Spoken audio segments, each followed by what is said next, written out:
Hi everyone, welcome back to the channel. Qwertykeys reached out to me and asked if I wanted to take a look at their upcoming collaboration keyboard with ATK Gear. This is the Hex80. It's a truly premium enthusiast grade take on the Hall effect keyboard. Combining the best of both worlds with Qwertykeys' design expertise with ATK Gear's Hall effect technology, they've created hands down one of the best gaming keyboards currently on the market. The build quality, software customization, sound test, and gaming experience all left me impressed. I was told that the Hex80 will go on sale on August 6th for $249, but you can pick it up for $209 during launch week. I'll leave a list of relevant and useful links in the description where you'll find the most up-to-date information in case any of it has changed. And full disclosure, this keyboard was sent to me for free for this review, but as always, all opinions will be my own. If you haven't already, remember to subscribe to help support the channel. Thank you so much, and let's get back to the review.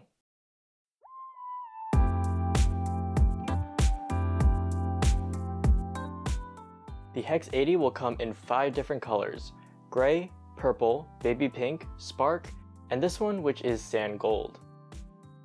If you're not familiar with the other boards designed by Qwertykeys, you're in for a treat.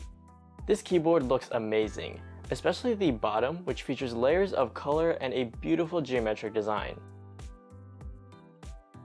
I did have some glue residue left over from when I removed the stickers, but that was easily cleaned up.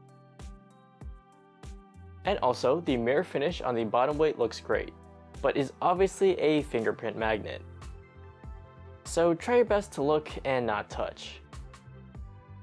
The location of the USB-C port is noticeably low, which makes me think it's using a daughter board, and that makes sense because it is a gasket mounted keyboard. The placement is actually a little bit annoyingly placed underneath a small ledge. When you're plugging it in, you can't easily see what you're doing. You really gotta lean all the way over to find it. Alternatively, the smart thing to do is just lift up the whole thing and plug it in that way. The Hex80 is a TKL layout, so you get all of your function and arrow keys. The keycaps have a very stylized look, which I don't think will be popular with most people. I personally think that the dotted font is a bit funky to read. They kind of balance it out by making the letters big, but I'm just not a fan of the look. However, even though I don't like the lettering, I thought the material choice was pretty cool. The frosted black plastic does a good job of diffusing the RGB lighting, and I really like the resulting effect. The switches included are Owlabs titanium switches. One thing I wanted to point out is that the short 3.4mm travel distance is noticeable, but not something you won't get used to. They're nice and smooth because they're pre-lubricated, and honestly, they're probably one of my favorite magnetic switches I've used yet. Mainly because they sound really good to me, like enthusiast grade good. Take a listen.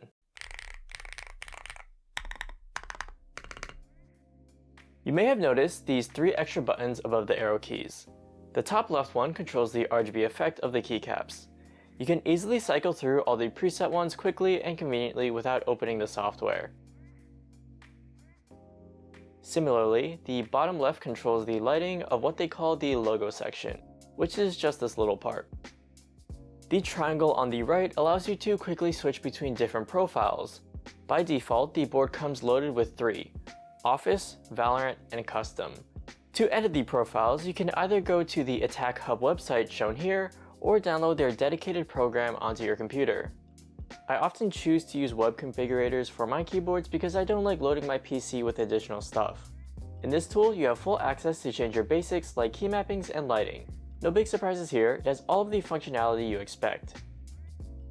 Again, it comes with these 3 profiles and you can edit them however you like and even completely replace them with your own. There is a big list of lighting effects, but I tend to keep it pretty basic and went for a golden glow to match the theme of the board. I think that the UI looks decent enough, very usable and straightforward. There are some minor details I would like changed though. Like the names of the lighting modes are cut off a little bit, so you can't read the full name of them without hovering over each one. And also, in the advanced key settings, the labels are all abbreviated, so you can't really tell what anything is unless you open up the menu and read the descriptions.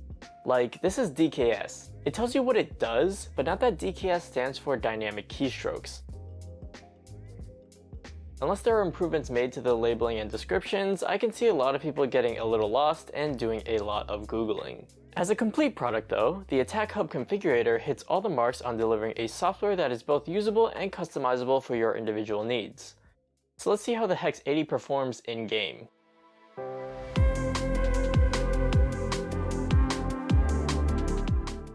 The Hex80 boasts a laundry list of impressive stats, up to 0.001mm sensitivity, 0.08 millisecond latency, and an 8K polling rate. Translated to basic terms, this thing is both accurate and fast, which is a luxury for any gaming experience. Because it's a Hall effect board, you're able to individually fine-tune the behavior of your switches, which has become extremely popular in the gaming community.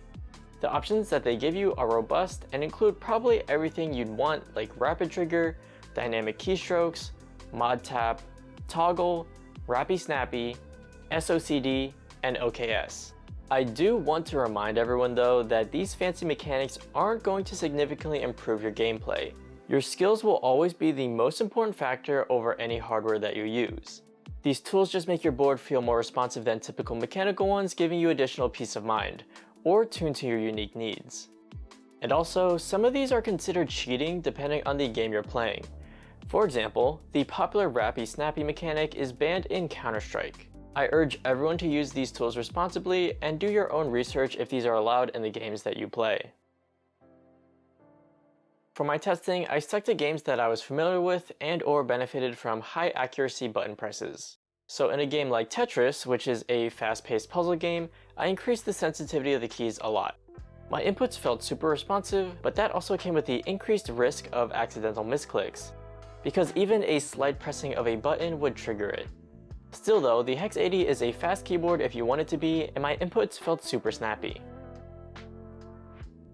The instant responsiveness might feel better for movement controls rather than precision inputs, so I also did a test with Minecraft Parkour. It was also a good opportunity to use the SOCD feature as well for my A&D strafing. The movement actually did feel better than the base game because I was able to perform micro adjustments that would otherwise be impossible. It actually does give a noticeable improvement in this case. In the game Superhot, time only moves when you move, so this was a good way to test the rapid trigger. Honestly, I didn't feel the biggest difference in this game. I'm sure if I did some side-by-side testing, I would be able to tell you it felt better. But this is a casual gaming experience, and Hall effect mechanics always seem to get the most benefit out of esports titles, and mainly tactical shooters like Valorant and CS. But I can confirm that rapid trigger does work in-game.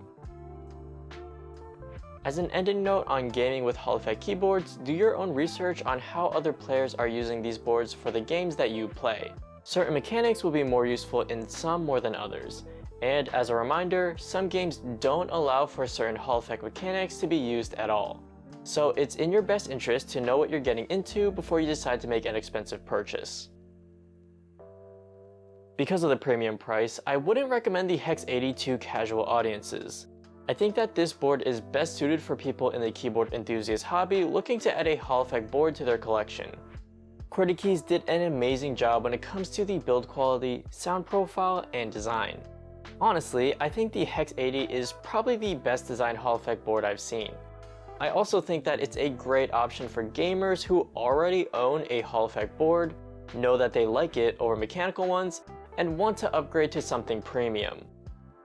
That being said, if you're a newcomer to the keyboard hobby or a gamer that's only curious about Hall effect technology, I would recommend starting with a cheaper option before considering this board. And that is solely due to price. If you're fortunate enough where the $250 price tag sounds reasonable to you, then I have no problem recommending the Hex80. Like I already said, the craftsmanship is the best I've seen for any Hall effect board, and it just looks and sounds amazing. Before we listen to the sound test, remember to subscribe if you enjoyed the video. Thank you so much, and I'll see you in the next one.